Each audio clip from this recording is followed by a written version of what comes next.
Terjadi usai penangkapan Gubernur Papua Lukas NMB yang telah ditetapkan KPK sebagai tersangka dalam dugaan suap proyek APBD.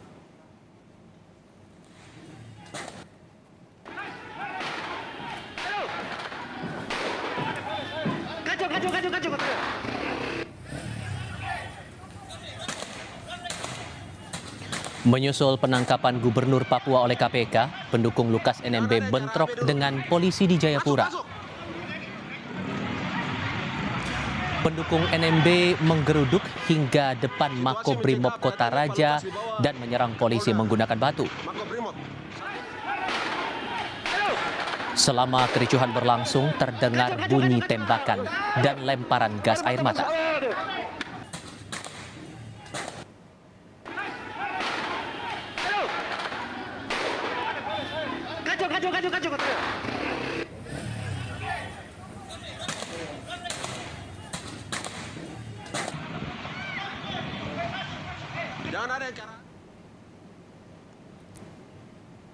Ricuh pendukung Lukas NMB juga terpantau dari rekaman kamera CCTV di sekitar Makobrimob Kota Raja Jayapura.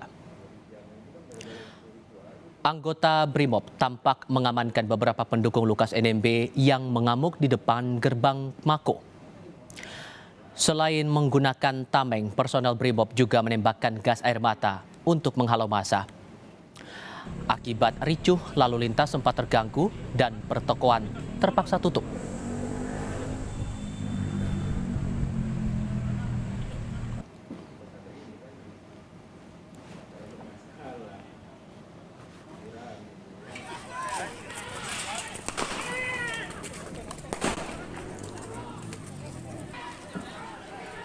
Ambil batu. Batu tembak dia.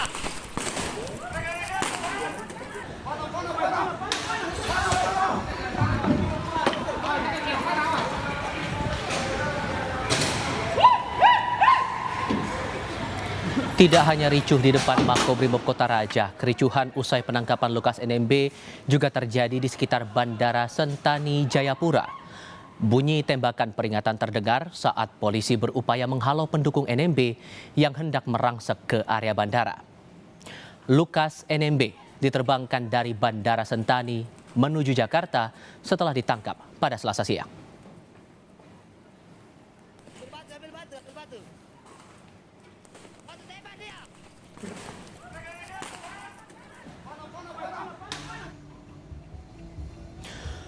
Gubernur Papua Lukas NMB ditangkap penyidik KPK saat berada di sebuah restoran di AB Pura Jayapura sekitar pukul 11 waktu Indonesia Timur. Usai ditangkap, NMB sempat diamankan di Makobrimob Kota Raja, kemudian dibawa ke Bandara Sentani untuk diterbangkan ke Jakarta. Juru bicara KPK Ali Fikri menyebut KPK paralel mencari bukti permulaan dan menerjunkan tim ke Papua sebelum menangkap Lukas NMB.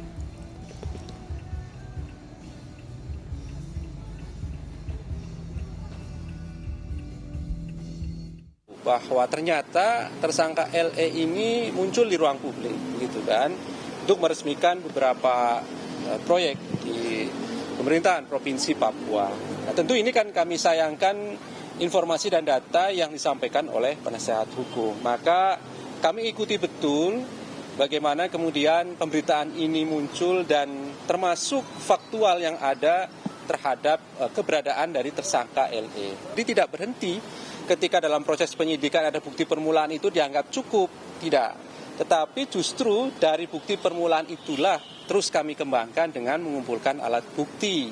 Sehingga kami terus lakukan itu dan kemudian tim juga bergerak ke lapangan beberapa hari yang lalu dan analisis kami hari ini memang kemudian harus dilakukan penangkapan.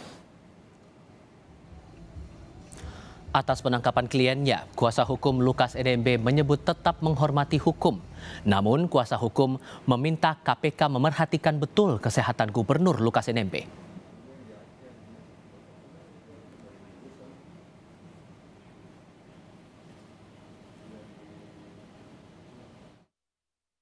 Bahwa kesehatan Pak Gubernur Lukas NMB harus menjadi perhatian khusus penyidik KPK karena untuk memeriksa seseorang harus memang betul-betul sehat memberikan keterangan. Selepas penangkapan Gubernur Papua Lukas NMB dan kemarahan pendukungnya, Kodam 17 Cendrawasih siap membantu Polda Papua untuk mengamankan kota Jayapura. Pangdam Cendrawasih Maijen Muhammad Saleh Mustafa meminta pendukung Gubernur Lukas untuk mengikuti proses hukum yang dijalankan KPK.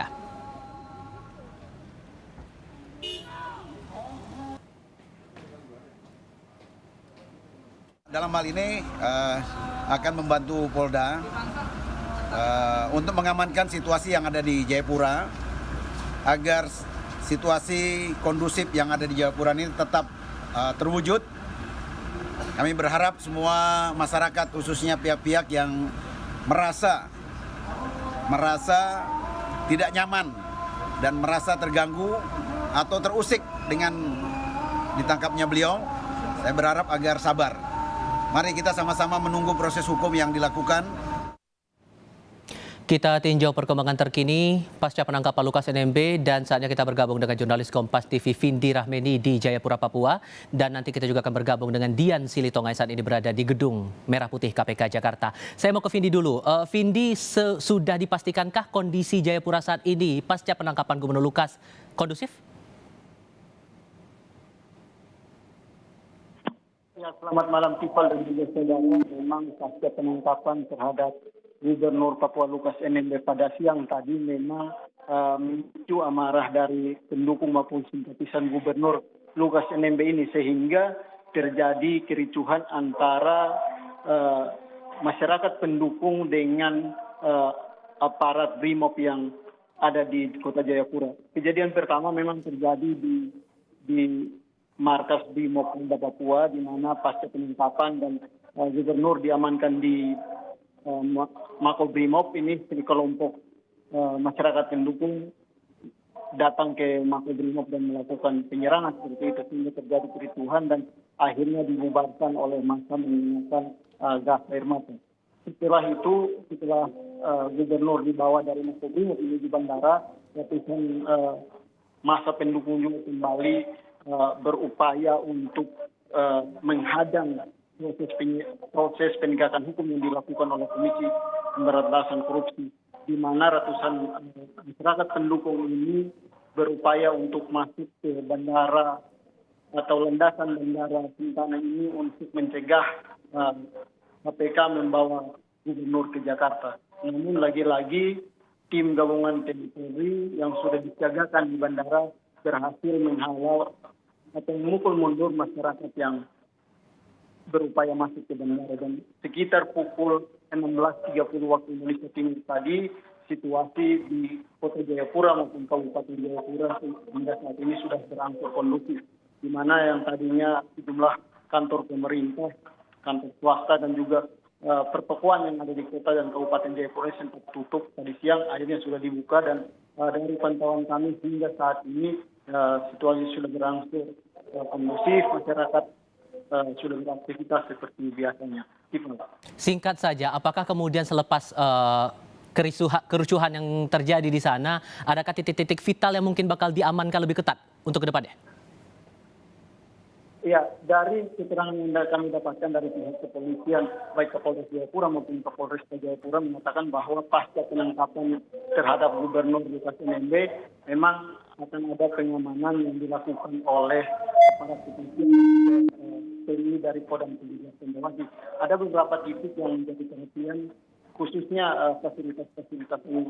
Yang pertama yaitu Bandara Sentani, kemudian juga kantor pemerintahan yang ada di kota dan kabupaten dan pertokoan atau tempat-tempat keramaian di kota dan kabupaten Jayapura. Kemudian juga pihak kepolisian mengeluarkan himbauan kepada masyarakat Kota Jayapura untuk tidak terprovokasi dan tetap menghormati proses hukum yang dilakukan oleh Komisi Pemberantasan Korupsi terhadap Gubernur Lukas NMB. Baik, kita kalau begitu coba tinjau kondisi di Gedung Merah Putih KPK. Dian Silitonga sudah bergabung saat ini. Singkat saja Dian, jam berapa Lukas NMB diperkirakan akan tiba dan apa langkah berikutnya yang akan dilakukan penyidik? Ya, Tifal, ini dijadwalkan Lukas NMB akan tiba di Bandara Soekarno-Hatta, Tangerang, Banten pada pukul 7 malam waktu Indonesia Barat.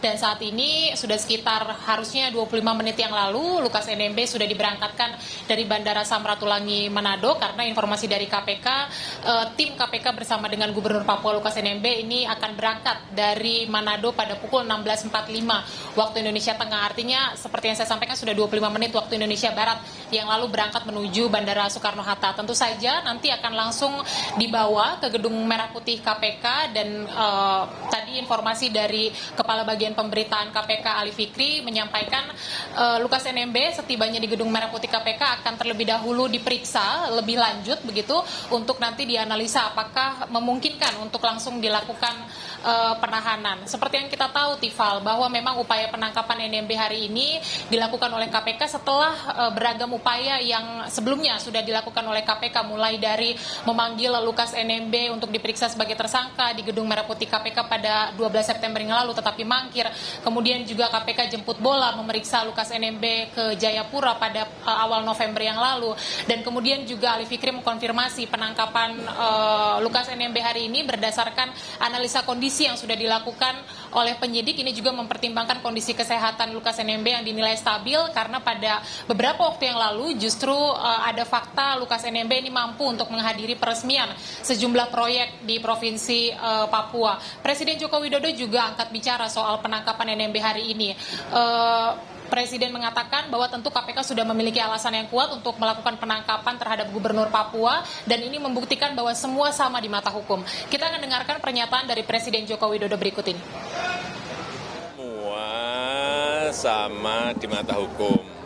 Itu kan proses penegakan hukum yang harus kita hormati. Dan saya kira kalau KPK menangkap itu pasti sudah punya fakta barang bukti yang ada. Coba. Ya, seperti yang kita tahu bahwa Lukas NMB ini sudah ditetapkan sebagai tersangka sejak 5 September yang lalu terkait dengan suap gratifikasi infrastruktur Provinsi Papua menggunakan APBD senilai 1 miliar rupiah, dan kemudian juga pemberi suapnya Direktur PT Tabi Bangun Papua Rijantono Laka ini juga sudah ditetapkan sebagai tersangka, bahkan sudah ditahan di rutan KPK sejak 5 Januari yang lalu. Kita nantikan nanti jam berapa atau tepatnya pukul berapa Lukas NMB tiba di Gedung Merah Putih KPK malam hari ini, Tifal. Ya, untuk pengembangan kasusnya akan seperti apa kemudian?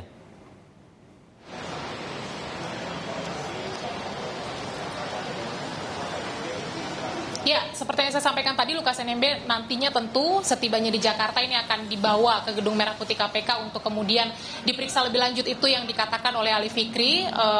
Nanti setelah dalam pemeriksaan ini akan menjadi pertimbangan penyidik apakah dimungkinkan untuk langsung dilakukan penahanan. Tentu saja kita harus tunggu nanti bagaimana pernyataan resmi dari pihak KPK. Biasanya kalau memang ditahan langsung, ini nanti akan ada konferensi pers dari pihak KPK. Kita nantikan bersama.